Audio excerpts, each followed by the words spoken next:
Queridos amigos y amigas, mi nombre es Alexandra Zamora y quiero darte una muy cordial bienvenida a este tu canal. Quisiera invitarte para que te suscribas en este canal y también para que le des un like ahí en la campanita. Así que vamos a estar compartiendo un tema más de interés para nuestro diario vivir. Entonces, bueno, hoy vamos a estar continuando con el tema de qué dice la Biblia sobre la salvación. Entonces vamos a ir estudiando algunos aspectos y luego al final de nuevo vamos a venir y vamos a compartir y la reacción de ustedes, lo que les haya impresionado, lo que piensan, preguntas, respuestas, etcétera. Entonces voy a compartir con ustedes una presentación.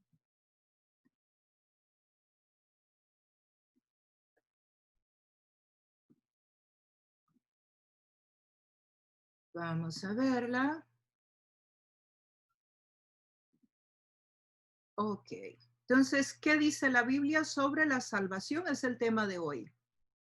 Y vamos a estudiar un poquito, y digo un poquito porque en el tiempo que tenemos, pues no podemos cubrir eh, mucho, pero suficiente como para que nos llevemos algunas inquietudes y podamos reflexionar un poco sobre este tema. La palabra de Dios nos dice en Juan 3:16, porque tanto amó Dios al mundo que dio a su Hijo unigénito, para que todo aquel que en él cree no se pierda, sino que tenga vida eterna. Entonces, ¿por qué tanto amó Dios al mundo? Sí, ¿por qué es que Dios hace esto? Porque amó al mundo, por amor. Ese es el móvil y esa es la razón. El amor de Dios por el mundo. La palabra mundo aquí significa, en el griego, koine, significa el cosmos. Porque de tal manera amó Dios al cosmos que dio a su Hijo unigénito, a su único y primero hijo, y al único de ese nivel. Sí, nosotros somos hijos de Dios también, pero aquí se está refiriendo a su Hijo unigénito de una forma especial, porque dio a su Hijo unigénito para que todo, no para que algunos, vean qué interesante, no es para que unos cuantos, no es que para los que viven en Norteamérica o los que viven en Asia, que en él crean, no se pierdan, sino para que todo el que cree en él no se pierda. Y además, sino que tenga vida eterna. Entonces podemos ver que la salvación, nos dice la Biblia, el tema aquí es la vida eterna. No es tanto los años que pasamos en la tierra, porque la Biblia nos dice que el tiempo que vivimos en la tierra es como la flor de un día, o sea, que se va así. Entonces, muy rápido. Entonces nos está hablando que Dios dio a su Hijo unigénito para que todo, muy importante, todo el que en él cree no se pierda, sino que tenga vida eterna. Sí, cuando la palabra nos habla ahí, nos habla de cosmos. Si no se está refiriendo a la tierra, no dice porque de tal manera amó Dios a la tierra, sino que amó Dios al cosmos. O sea que Dios da a su Hijo por varias razones, sí, la salvación del hombre, pero como que Dios está interesado también en el hábitat del hombre, sí, el cosmos. Sí, Dios amó al cosmos, que dio a su Hijo, ¿para qué? Para que todo aquel que en él crea no se pierda, mas tenga vida eterna. Ahora, vienen otras preguntas a nuestra vida y algunas de ellas pueden ser estas, que podrían haber muchas más que tú tienes, pero estas he puesto acá en el papel hoy. ¿Hay otros medios para ser salvos, además de el unigénito Hijo de Dios? Primero Timoteo 2:5 dice lo siguiente, porque hay un solo Dios, solo hay un Dios. Sí, no hay 3,000, no hay 500, no hay 400, no hay 3, no hay 2, no hay 4. Sí, hay un solo Dios y un solo mediador. O sea, hay solo una forma de un canal, un puente entre Dios y los hombres y se llama Jesucristo. Entonces, ¿hay otros medios para ser salvo? ¿Puedo irme, llevan todos los caminos a Roma? Pues, ¿qué nos dice el texto? Que hay un solo Dios y que hay un solo mediador. O sea que y mediador, la palabra aquí mediador significa eso, un puente. De ahí viene la palabra pontífice. Hay un solo mediador, solo hay un puente entre Dios y los hombres. Nada más hay uno y se llama Jesucristo. Entonces, esto nos va contestando que no hay otros medios para ser salvo, que el único medio es Jesucristo. ¿Puedo ayudar a Dios para yo ser salvo? Para ser salvo, ¿yo podría darle una manita a Dios? ¿Podría ayudarle un poco? Efesios 2, 8 y 9 nos dice, porque por gracia, ustedes han sido salvados mediante la fe. O sea que somos salvos por gracia. ¿Y qué significa la palabra gracia?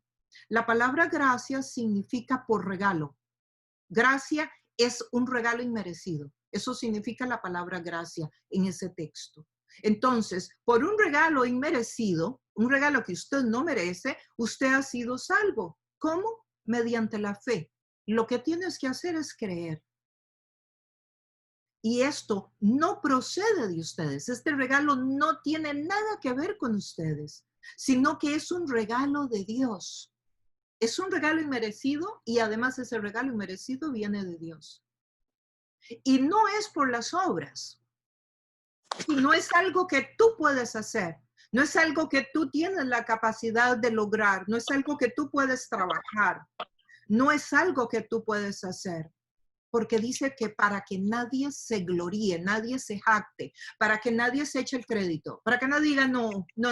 Si yo soy salvo, pero yo en realidad puedo hacer mucho para lograrlo. Yo puedo colaborar o yo puedo hacer cosas. De ninguna manera, no es así. Yo creo que es bien importante que nosotros estemos claros de que la salvación es algo que nosotros recibimos, pero que no merecemos. No importa cuánto esfuerzo podamos hacer. La salvación es un regalo que recibimos de Dios y que es por gracia, no es que nadie lo merezca. Así haya sido la persona más buena del mundo. Así haya sido la persona que se haya torturado más o que haya flagelado más su cuerpo o que haya hecho la más grande cantidad de obras de caridad. ¿Y por qué aseguro esto? Póngase usted a pensar, ¿qué pasaría si la gente que hace muchas obras de caridad tiene la entrada al cielo, pero los que están sin poder hacer obras de caridad porque tal vez no tienen el recurso, o porque tal vez viven en la punta de una montaña donde no pueden salir de ahí, no tienen la oportunidad de hacer obras de caridad?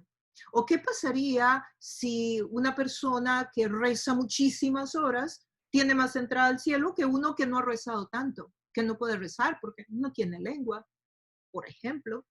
¿O qué pasaría si la persona que entra al cielo es una persona que se ha flagelado el cuerpo toda la vida o ha hecho muchas penitencias y entonces los que no lo han hecho no podrían entrar?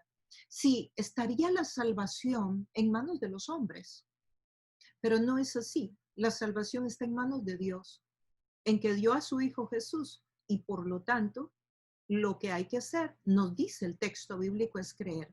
Y esto no es porque lo digo yo o lo dice otro o lo dice un libro. No, lo dice la Biblia. Y como estudiamos en los temas anteriores sobre la autoridad de la Biblia, pudimos ver que la Biblia la tenemos que respetar, que tenemos que creer, que podemos creer en ella, porque ya vimos y estudiamos a profundidad en otros estudios que la Biblia sí es la palabra de Dios y sí es toda inspirada por Dios. Y sí tiene un mensaje relevante para hoy. Entonces, no es por obras, para que nadie se eche el crédito, para que nadie pueda decir, yo entro al cielo, o yo me ayudo a entrar al cielo. ¿Hay otra forma de ser salvo? Esta podría ser otra pregunta, pero nos vuelve a decir Hechos 4:12. De hecho, en ningún otro hay salvación, porque no hay bajo el cielo otro nombre dado a los hombres mediante el cual podamos ser salvos. Sí, no hay, no existe ningún otro nombre mediante el cual tú y yo podamos ser salvos.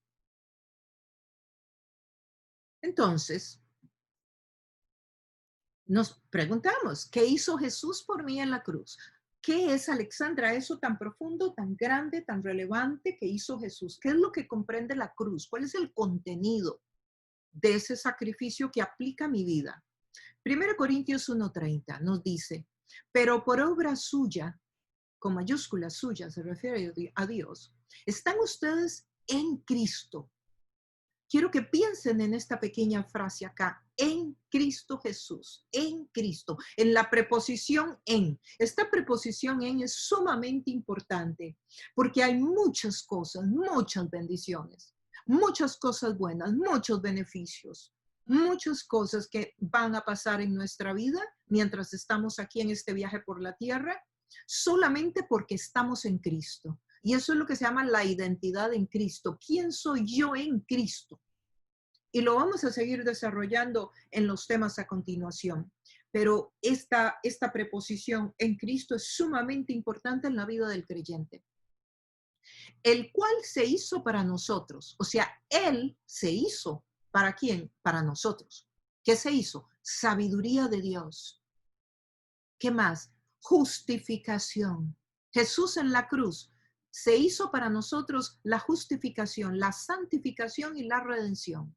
Estas tres cosas son las tres cosas más importantes que sucedieron en la cruz para ti y para mí. Y vamos a estudiar qué significa cada una de ellas. Justificación, santificación y redención. Todo eso lo tenemos cuando estamos en Cristo, cuando creemos en Jesús por fe, cuando tomamos la decisión de creer en Jesucristo por fe. Y digo por fe porque nadie lo ha visto, porque ninguno de nosotros lo ha tocado, ninguno lo ha visto caminar por los pasillos o por el vecindario o por las calles alrededor de nuestra casa. Es un acto de fe el que tenemos que dar para poder creer en Jesús. No es una cuestión que sencillamente podemos decir, voy a creer porque es tangible, porque lo he probado, porque estoy segura que es, porque yo lo vi. No, es un acto de fe. ¿Y cómo sucede todo este acto de fe? Tú lo crees. Ahora tú me dices, Alexandra, pero ¿no será posible que Dios me demuestre un poquito que esto es verdad y entonces yo creeré? No, fíjense que funciona al contrario. Imagínense en una línea en el centro. Usted está a un lado y Dios está al otro. Y Dios te está diciendo, cree en mi Hijo Jesús.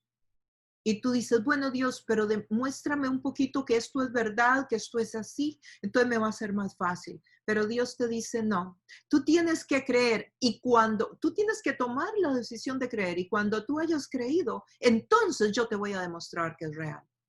Y así es como funciona la fe.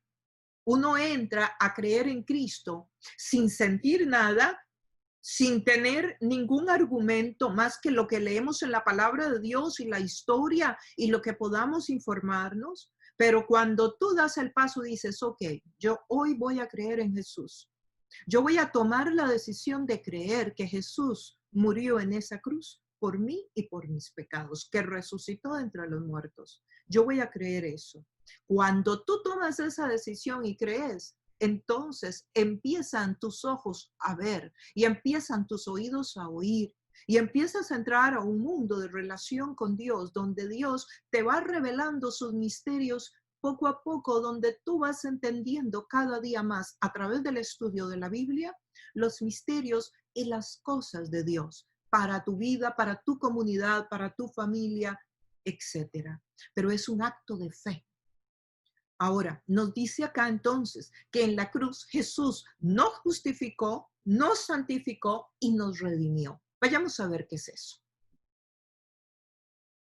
Justificación. Dice que en la cruz Dios te justificó. ¿De qué te justificó? ¿Verdad? Sería una de las preguntas.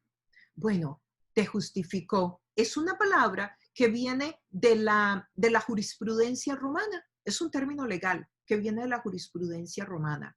Entonces, Cuando estamos hablando de justificación, estamos pensando en una corte donde hay un juez sentado, donde hay un abogado acusador, donde hay un abogado defensor y donde hay un acusado. Bueno, en esta corte, el juez es Dios, el acusado eres tú, el abogado acusador es el enemigo y el abogado defensor es Jesucristo.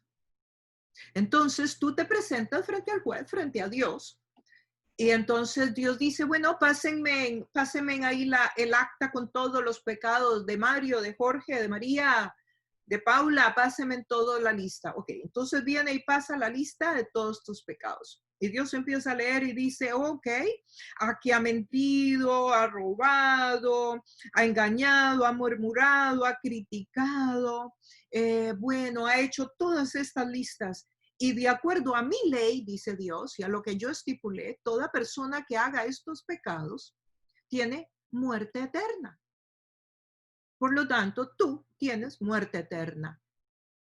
Y está ahí el enemigo diciendo, exacto, y déjame pasarte este otro pecadito que no está en esa lista. Y déjame pasarte estos otros dos que se me quedaron por acá. Y está el enemigo ahí acusando, trayendo todos los pecados que has cometido en tu vida y presentándolos ahí delante de Dios. Pero entonces, cuando Dios dice que eres culpable y que el castigo tuyo es muerte eterna, Jesús se vuelve y dice, levanta la mano y dice, Padre, si es posible que alguien tome esa condena en lugar de Mario, de Paula, ¿es posible esto? Y Dios dice, sí, sí, es posible, pero tiene que ser alguien que nunca se ha equivocado, que nunca ha fallado, que nunca ha cometido pecado y que además sea hombre. Entonces Jesús dice, yo soy ese. Yo quiero tomar el lugar de esta persona. Yo quiero tomar el lugar de Pablo y yo quiero que Pablo sea libre. Yo voy a vivir las consecuencias de los errores de Pablo. Eso está haciendo Dios cuando te justifica. Está tomando el lugar tuyo para que tú no vayas a muerte eterna, sino que tengas vida eterna. Otra palabra bien interesante es la palabra redención. Es otra de las palabras que nos decía 1 Corintios 1:30, que en la cruz Jesús nos justificó, pero que también nos redimió. Bueno, la palabra redimir es una palabra que viene del contexto de la esclavitud del primer siglo. Era una palabra muy común para ellos, para nosotros hoy no. Nosotros decimos redimir, qué palabra, ¿verdad? Tan diferente de las que usamos hoy. Bueno, para la gente del primer siglo, que era la audiencia que estaba escuchando este mensaje en primera instancia, la palabra redención era muy común y venía del lenguaje que se usaba en la venta, en la libertad de los esclavos. Entonces, cuando hablamos de la palabra redención, quiero que se imaginen por un momento a una persona que está amarrada a un palo en un mercado público donde están vendiendo papas y cebollas, pero también están vendiendo esclavos.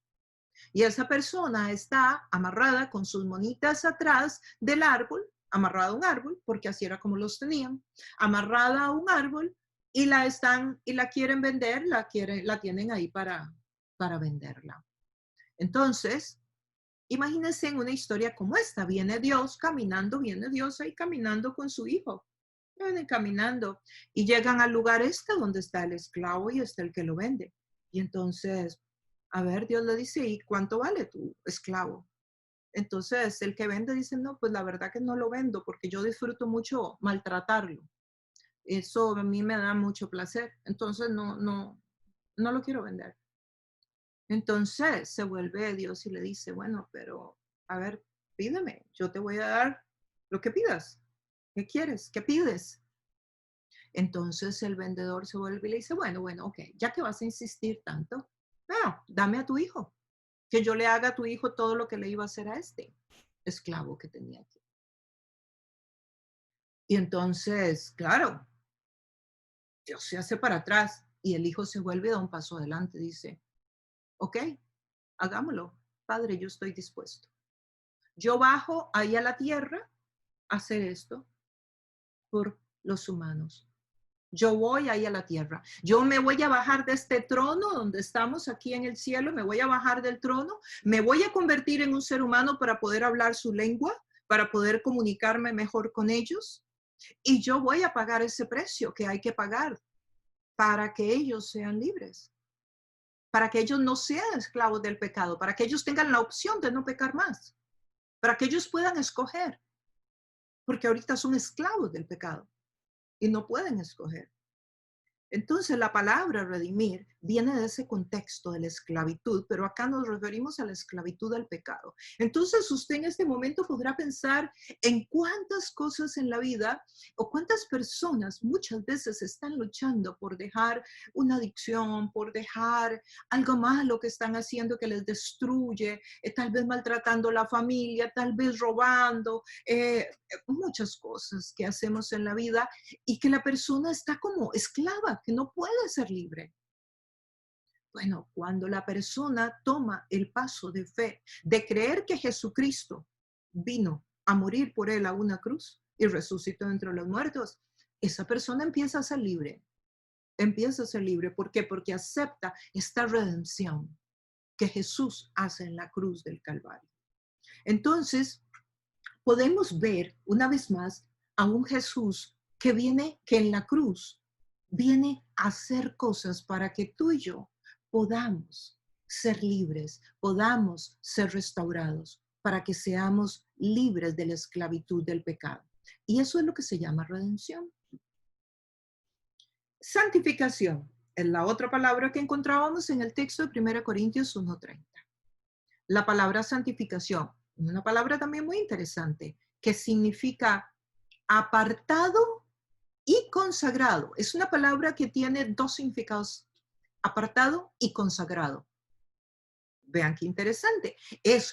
Y el ejemplo que les puedo dar es cuando existe un vaso, por ejemplo, un vaso que usted puede tener en su casa con el que todo el mundo, una taza, todo el mundo toma café en esa taza, pero un día usted dice, no, yo voy a apartar esta taza, la verdad tiene un gran valor, es muy fina, es muy buena, es muy fina y tiene muchas memorias para mí además, entonces desde hoy esta taza yo la voy a apartar y la voy a dejar para el uso exclusivo de cuando viene alguna visita que quiero honrar en mi casa.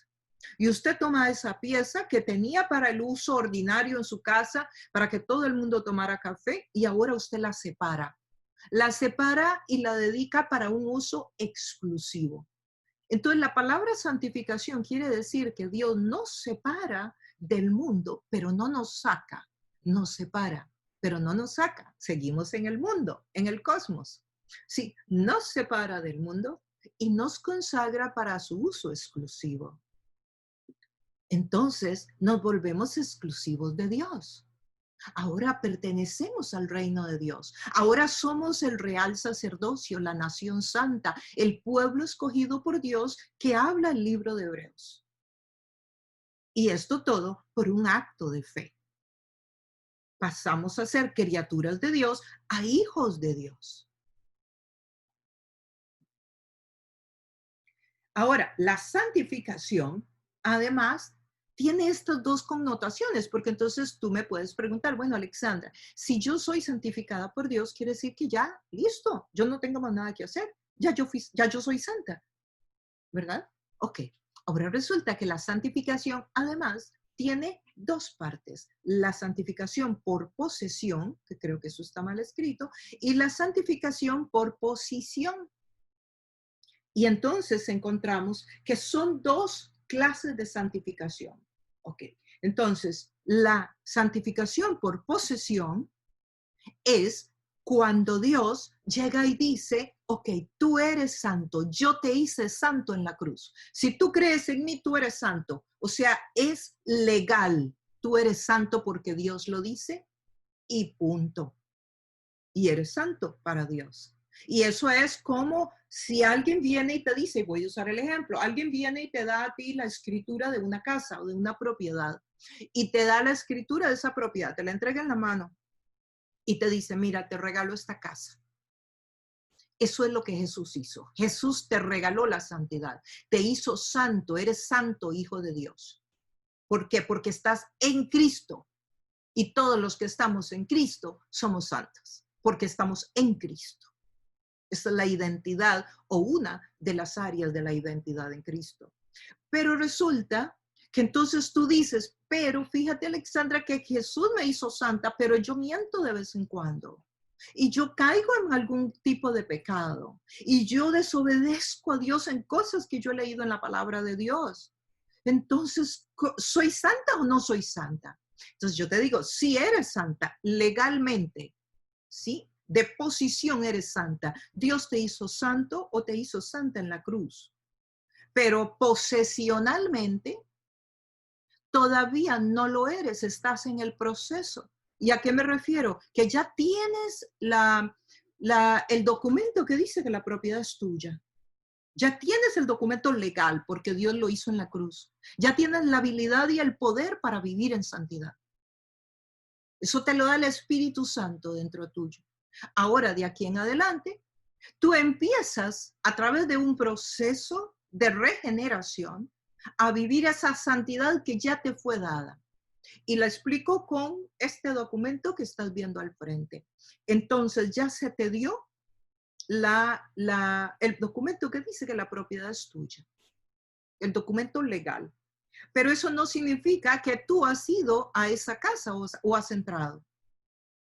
Cuando tú tomes la llave, tomes el documento y tomes la llave y abras la puerta de esa casa y empieces a caminar por esos cuartos, por la cocina, por el corredor y empieces a disfrutar de esa casa, tú estás disfrutando de la santidad posesional.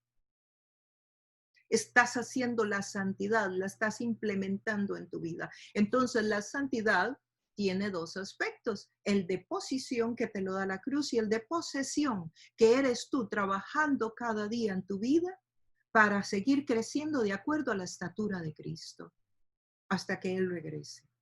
Y este es un trabajo tuyo con el Espíritu de Dios a través de la lectura de la palabra, donde Dios sigue formando en ti y cada día más cosas de la Escritura se van a ir encarnando en ti, se van a ir haciendo parte de tu vida.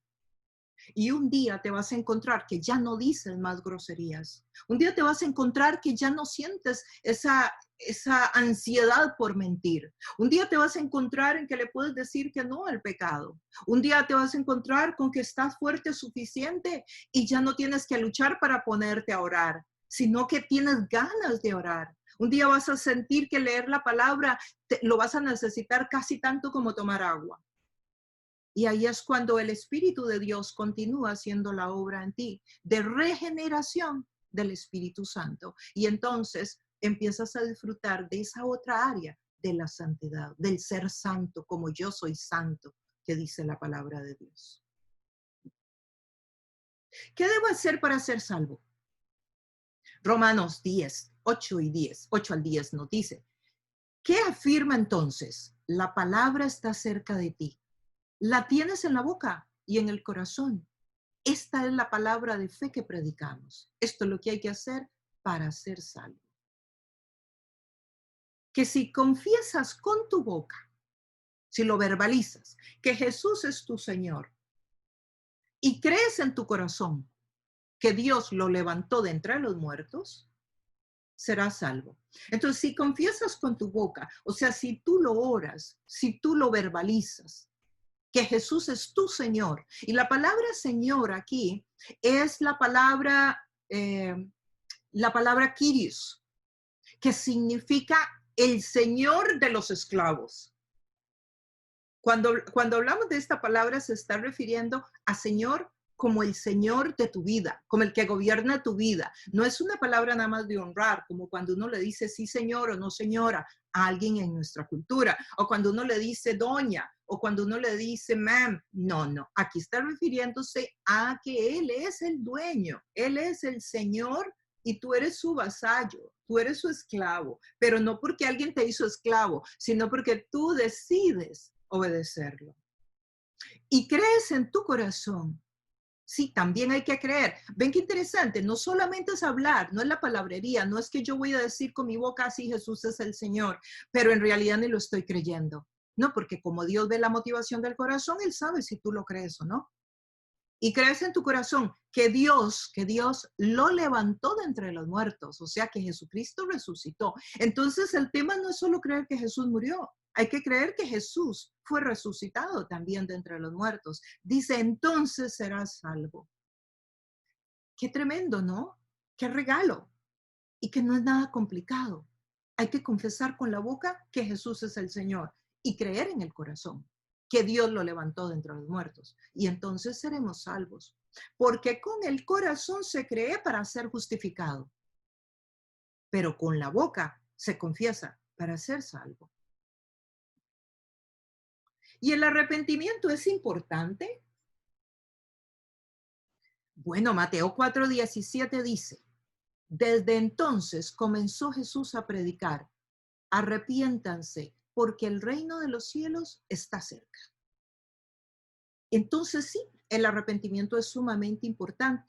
¿Qué significa el arrepentimiento? La palabra arrepentirse en el griego, ahí en que está escrito en el Nuevo Testamento, significa cambiar de forma de pensar. O sea, que usted pensaba de una forma, se encuentra ahora con Dios y usted decide que usted va a cambiar su forma de pensar, que usted va a creer como Dios cree. Y que usted antes decía, pero ¿qué de malo tenía mentir? O sea, ¿qué de malo tiene mentir? ¿Qué de malo tiene robar? Si la verdad que esas personas tienen más dinero que yo, entonces ¿qué importa quitarles un poquito? ¿O qué de malo tiene, pues de vez en cuando gritarle a la esposa o maltratarla? ¿Acaso que no la está matando? Sí, usted podía creer todas esas cosas, pero se encuentra con Dios y con la palabra y ve que Dios quiere que la vida se maneje de una forma diferente, que nuestro estilo de vida sea diferente. Entonces, usted decide arrepentirse, decide reconocer que su forma de pensar y de actuar estaba equivocada. Entonces, arrepentimiento significa cambio de forma de pensar. Pero cuando alguien cambia la forma de pensar, cambia la forma de actuar. Entonces, por eso el arrepentimiento es sumamente importante. Y aquí cuando habla del arrepentimiento se refiere a una persona que iba en dirección hacia el norte, caminando hacia el norte, se arrepiente y da un giro completo y ahora va en dirección hacia el sur. La palabra arrepentimiento significa un cambio completo de dirección en su estilo de vida. Entonces, comenzó Jesús a predicar y dijo, arrepiéntanse porque el reino de los cielos está cerca. Y recuerdan que vimos anteriormente que la palabra reino viene de la palabra gobierno. El gobierno de Dios está cerca. Porque Dios lo que quiere es gobernar en el corazón de los seres humanos a través de los principios y mandamientos bíblicos para que entonces todos lo amemos a Él, pero también nos amemos unos a otros. Y de eso se trata el reino de Dios, de amor, de perdón, de relaciones sanas, de ayudarnos unos a otros, de vivir en comunidad. Y entonces las obras, ¿qué lugar ocupan en todo esto? Santiago 2, 25 al 26. De igual manera, ¿no fue declarada justa por las obras aún la prostituta Rahab, cuando hospedó a los espías y les ayudó a huir por otro camino? Esta es una historia del Antiguo Testamento. Esta mujer cuando el pueblo de Israel llegó para entrar a Canaán, tuvieron que pasar la ciudad de Jericó, entrar a Jericó y había una gran muralla. Entonces enviaron a unos espías a que fueran a ver qué tal estaba todo, a ver si ellos iban a poder o no vencer a este pueblo. Pero cuando ellos estaban entrando, se encontraron con Rahab y ella era una prostituta. Entonces ella los escondió porque se dieron cuenta los de la ciudad que habían unos espías y mandaron a matar y ella los escondió. Y entonces cuando ellos ya se iban, le dijeron que ella iba a ser, que a ella no le iba a pasar nada, que ellos la iban a ayudar. Cuando entraran a ella y a sus hijos, a su familia, no los iban a tocar. porque, sí, porque ella estaba creyendo, porque el hecho de que ella los ocultó, que ella los protegió, fue todo un acto de fe de que ella creía en el Dios de Israel, porque todo el mundo ya había oído hablar del Dios de Israel. Entonces el pueblo entero sabía de lo que estaba pasando y sabía que afuera, a unas cuantas millas, estaba el pueblo de Israel y que iban a llegar. Pero ella, en este acto de proteger a los espías, es un acto de fe de que ella creía en el Dios de ellos. Entonces nos dice la Biblia, no fue declarada justa o santa. ¿Sí? Está hablando de la misma palabra que nosotros estábamos hablando hace un ratito. Por las obras, aún la prostituta Rahab, cuando hospedó a los espías y les ayudó a huir por otro camino, pues como el cuerpo sin el espíritu está muerto, vean lo que pone así, como quien dice, tan claro que si un cuerpo no tiene espíritu está muerto, así es también que una persona que tiene fe en mí, pero que no tiene obras, está muerta. O sea, que nadie puede venir a Dios y decir, a ver, Señor, yo verbalicé, yo hice todo, pero yo aquí sigo haciendo como quiero. Yo sigo matando, yo sigo robando, yo sigo haciendo lo que se me ocurre. Pues aquí el texto bíblico dice, pues no, no es así. Dice, pues así como un cuerpo que no tiene espíritu está muerto, así también la fe. O sea, alguien que tiene fe, pero no tiene obras dignas de esa fe, o sea, no hay un cambio de arrepentimiento en su vida, esa persona no ha sido salva nunca. Es muy interesante, ¿verdad? Y es muy retador. Entonces sí que la calidad de vida de la persona tiene que ir de acuerdo a lo que ha creído. Porque de lo contrario es que nunca ha creído. Porque cuando habla de creer en Dios, no habla solo de creer en Dios, es de creer también en lo que Dios ha escrito. Creer también en los principios y en los valores de Dios, en lo que la Biblia, la palabra de Dios nos dice. A eso se refiere con creer. No solo creer que Jesús murió y resucitó. Cuando dice creer, tiene una envergadura grande, tiene una connotación profunda de creer en la palabra de Dios y por lo tanto empezará a vivir. Claro, usted me dirá, pero Alexandra, qué difícil, ¿quién no va a pecar? Sí, todos pecamos y pecamos todos los días. Y la Biblia dice que no hay un solo hombre que pueda decir que no peca. Solo ha habido un hombre en la tierra que no pecó y fue Jesús. Él nunca pecó, él nunca falló, él nunca se equivocó. Él fue hombre y al mismo tiempo fue Dios. Y en su condición de hombre, él no pecó. Pero no fue que usted me diga a mí, bueno, pero es que la condición de Dios seguro le ayudaba a la de hombre para que no pecara. No, él fue completamente hombre y completamente Dios al mismo tiempo. Y usted dirá, pero ¿cómo entender eso? Tienes toda la razón. Es un principio que para nosotros es muy difícil, pero eso es lo que dice la palabra de Dios. ¿Qué significa ser nueva creación? ¿Qué significa ser nueva creación? 2 Corintios 5:17 dice, por lo tanto, si alguno está en Cristo, miren qué interesante, que aparece aquí de nuevo. Si alguno está en Cristo, nueva criatura, nueva creación es. Lo viejo ha pasado y ha llegado lo nuevo. Si una persona está en Cristo, o sea, si tiene este acto de fe de creer que Jesús murió y resucitó por él, dice que es una nueva criatura. Es una nueva persona, así tenga 60 años o 40 o 30 o 20 o 15. Es una nueva criatura. Y aquí en el griego dice, el original dice, y las cosas viejas van pasando y las nuevas van siendo hechas nuevas. O sea que se va dando una metamorfosis, un cambio en la vida de ese ser humano y va a ser visible. Y son esos cambios visibles los que hacen que sea un testimonio sin palabras, porque entonces la comunidad y la gente empieza a ver que algo pasó, que algo cambió en esa persona y empiezan a ver a Jesús reflejado en su estilo de vida. Por eso la fe debe ir acompañada por las obras. Primero, porque eso es lo que sucede. Cuando usted se encuentra con Dios, a usted le va a venir un profundo agradecimiento que lo hace a usted reconocer que la forma suya de pensar y de vivir anteriormente puede ser modificada por la palabra de Dios. Y usted abraza la palabra, empieza a caminar en lo nuevo que está aprendiendo, empieza a vivir de acuerdo a la escritura y entonces las cosas viejas van pasando y las cosas nuevas van siendo hechas nuevas y empieza un proceso de Dios en tu vida que se da en la misma lectura de la palabra. Y usted dirá, pero aunque no la entienda, la Biblia y la palabra de Dios hace efecto en la vida de un ser humano. Se los aseguro. Así que usted lee la palabra y aunque no entiendas todo, empiezan a haber cambios en tu vida. Sin embargo, lógicamente, cuando empezamos a usar la razón y empezamos a entender, lógicamente viene una iluminación mayor y podemos comprender cosas mayores que en algún momento van a ser parte de nuestro estilo de vida, que es lo que se viene a llamar un evangelio encarnado. Alguien que ya mucho de lo que va aprendiendo en la palabra lo va practicando y lo va practicando hasta que llegue a ser parte de su estilo de vida. Al principio va a costar. Una persona que ha mentido toda su vida llega al Señor y le va a costar mucho dejar de mentir. Pero con el tiempo y la práctica, esa persona va encarnando el evangelio y va encarnando el evangelio.